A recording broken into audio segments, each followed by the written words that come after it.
The Radiant advantage is a pretty real thing, and it's not one particular reason why the Radiant is stronger, it's a collection of several different reasons. And the first and one of the most biggest ones is Roshan. So the first thing around Roshan is the positioning of the shrines. A lot of the time people will teleport to the shrines or really just recover back to full health to keep fighting at Roshan. So I've placed these two axes, one on Dire and one on Radiant, and get them both to run into the Rosh pit with the exact same movement speed. Now you'll end up seeing that the Radiant axe is gonna get there quicker because the Dire axe has to walk all the way around this to this stairs, and there's roughly around 2 to 2.5 seconds of where the Dire axe will get there slower. Now that might not seem like much, but it does make a pretty big impact with the ability for people to react to whatever's going on at Roshan. Now if you also look at stuff like where the game is stalling around Roshan, players will want to be farming camps. The Radiant gets to farm the Ancients, while the Dire's equivalent is not so good. It's like a medium camp, is this what it's called? But whatever, and you have this camp, right? But the equivalent is a big camp in comparison to this, like this camp and this camp are both the same. So the Radiant has a really big advantage when the game is stalling, and even you can end up having where you farm Ancients while you're waiting for Roshan to go on, especially if you're playing against an Ursa to keep vision of it. Now, one of the other things that Radiant has that literally doesn't exist on Dire is this Observer Ward spot. It's so good and massively advantages to the Radiant. So a Dire player has to, if they want to place a ward that's as close as equivalent to it, they have to place it up here. But it ends up being that this spot here for Radiant is the equivalent of this. So it ends up being not so good, and you can end up seeing this ward as well, not so great. And this ward that's here will give vision across the river like this, and that's really good for seeing initiations coming in. But if you end up seeing this ward ends up doing the same, yet the Dire side or the Radiant side can stand up higher onto this cliff, which will never catch them regardless. So this is a pretty big disadvantage, and if we want to even deward this, can you even do that with a melee hero? You can't. You have to walk all the way around. So this is not even like going to this position to try and deward. You end up having to be a relatively tanky hero, maybe buy a Quelling Blade on a melee hero to be able to deward it, but there's a pretty significant disadvantage to a Dire side melee support then because of this ward. Now if you look at the next factor that comes into play, which is the Blink Dagger, so the equivalent is where Axe can walk in here, and if you look at the blink radius, it's really massive. You can fit not only just into Roshan like this, but if you want to, you can blink all the way right on top of Roshan. And that's pretty massive to say the least, where you want to initiate, you have a lot more control over where you're going to start the fight. Now the other way you can go is from this direction, yet you have to get the maximum blank range just to get inside the pit. Now if we look at the equivalent on the Dire side, it's not so good. You end up going to here. If these creeps are awake during daytime, they'll aggro you when you walk in here. But look at the radius, it's not so good. It ends up cutting you off, and you have to get the maximum range into here. If you go too far, what will end up happening is that you won't even reach into the Roche pit to get vision.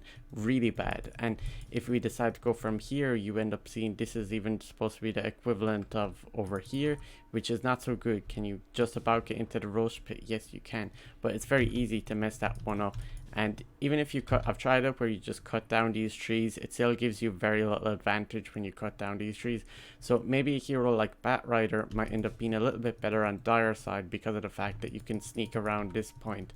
Now the next pretty big reason is the bounty runes on the safe lane. So if we look at the Radiant bounty rune here, it's pretty nice, and the Dire one is on the low ground. Now one of the big things is players walking up the stairs. They walk up the stairs, coming aggressive onto the rune, and you end up just being able to catch them. I can stand here and just do a call like this.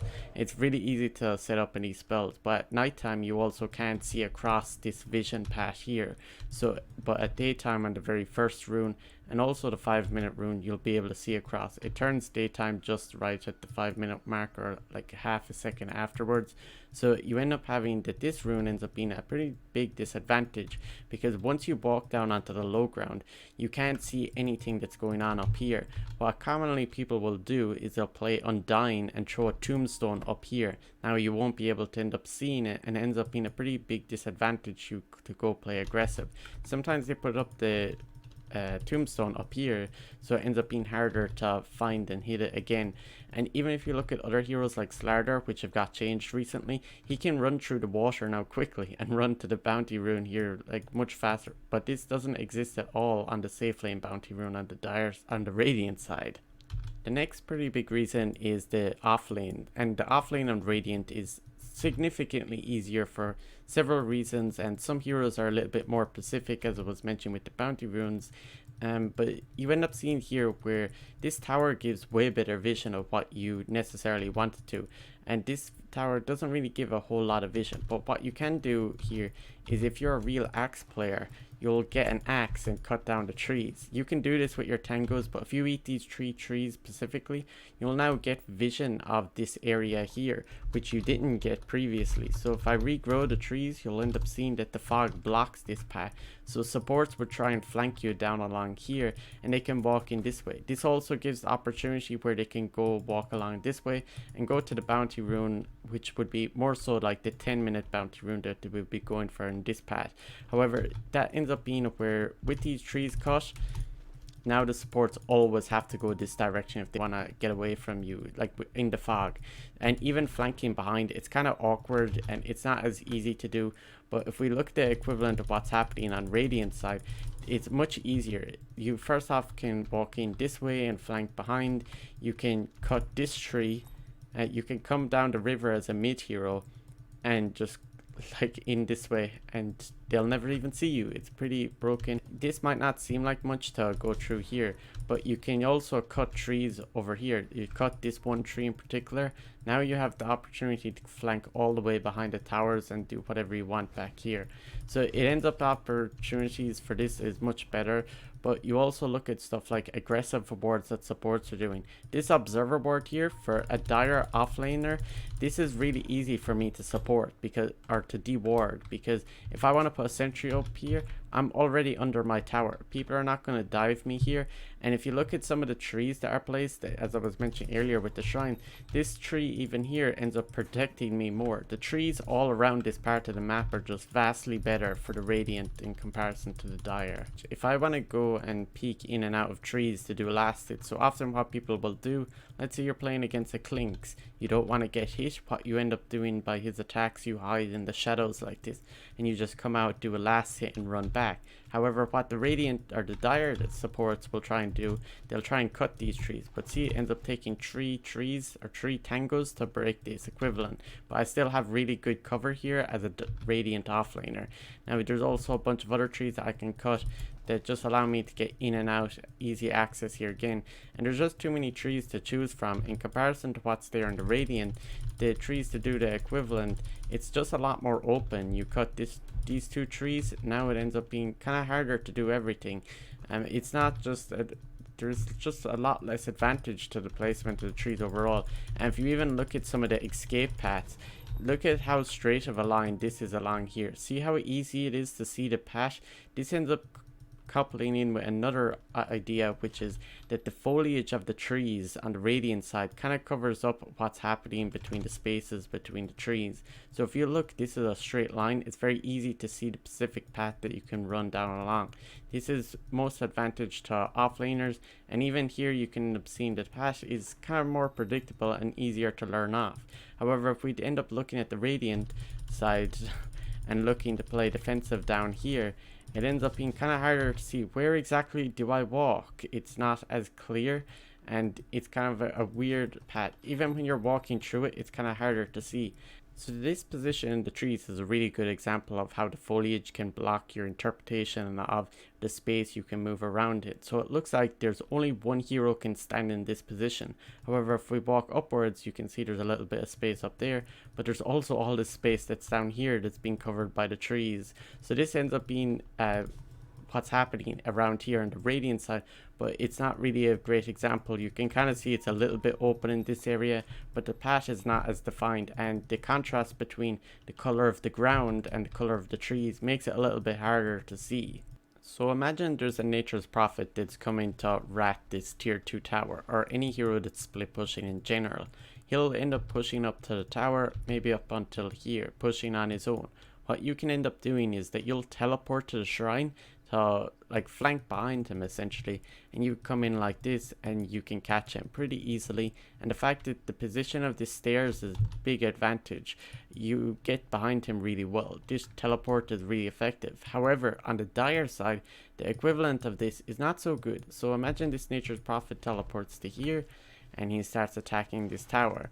Now this dire teleport to the shrine is now much further away, you end up seeing, but you also have the problem of the positioning of the stairs. It's actually further back, where it's closer to your ancient up on the top part of the map, and the equivalent place of the stairs would kind of be maybe back here. So this shrine placement is significantly worse, and you can do stuff like go up here and blink down, but this still requires you to own a blink dagger to do this. So these are like small things that do come into play, but against a split pushing lineup, this is relatively important. One of the other reasons that you see come up quite often that's not very easy to measure how exactly it's going to affect gameplay is the camera angle. So with the way that the camera is angled, it means that you end up having a larger surface area shown in the top left corner and the top right corner. Just the way that the camera works, you can end up seeing that this shape that's shown in the mini map will distinguish how much surface area the camera is covering. As you see, the top half of the camera is showing significantly more space in comparison to the lower half. If we look at, say, the camera, if we move it straight up, you end up seeing that the camera is losing detail here. You see these trees over here that I'm going to ping out? Look at those in Pacific as a reference point. Now if I move the camera up, you end up seeing that those cameras are now going out of the shot of the camera. That ends up being kind of a little bit of a disadvantage. But one of the other ones that take quite a significant toll is, imagine if you're last hitting. Now I end up having edge pan disabled for this, but if you're last hitting on mid lane, what ends up happening is that sometimes your minimap will cover the enemy hero and you end up can't being able to see them, and this puts you at a small bit of a disadvantage. And because most of your input ends up happening across the center or middle of the screen, you end up focusing your camera roughly around where your hero is here. However, when you're playing a dire mid lane, you should probably keep your hero in the top left hand corner like this, so that you can see across the lane and see what the enemy mid laner is doing. But a lot of people don't really preference to do that, so it ends up acting as a disadvantage that the bottom part of the heads up display is not only covering over more in comparison to the top half of the heads up display, but there's also less detail at the bottom half of the screen. As you can see, there's a ton of reasons why Radiant is just significantly better, but one last one that I really want to point out is just this observer ward. It gets you vision of these ancients and whoever's farming them, maybe even at nighttime. Is it? Yes, it does. Wow, a really amazing ward there, and that's a massive for aggressive warding, yet this gives like literally nothing. This observer ward position does not scale with later points into the game. But I hope you enjoyed this video. If you want to see more Dota content like this, make sure you subscribe.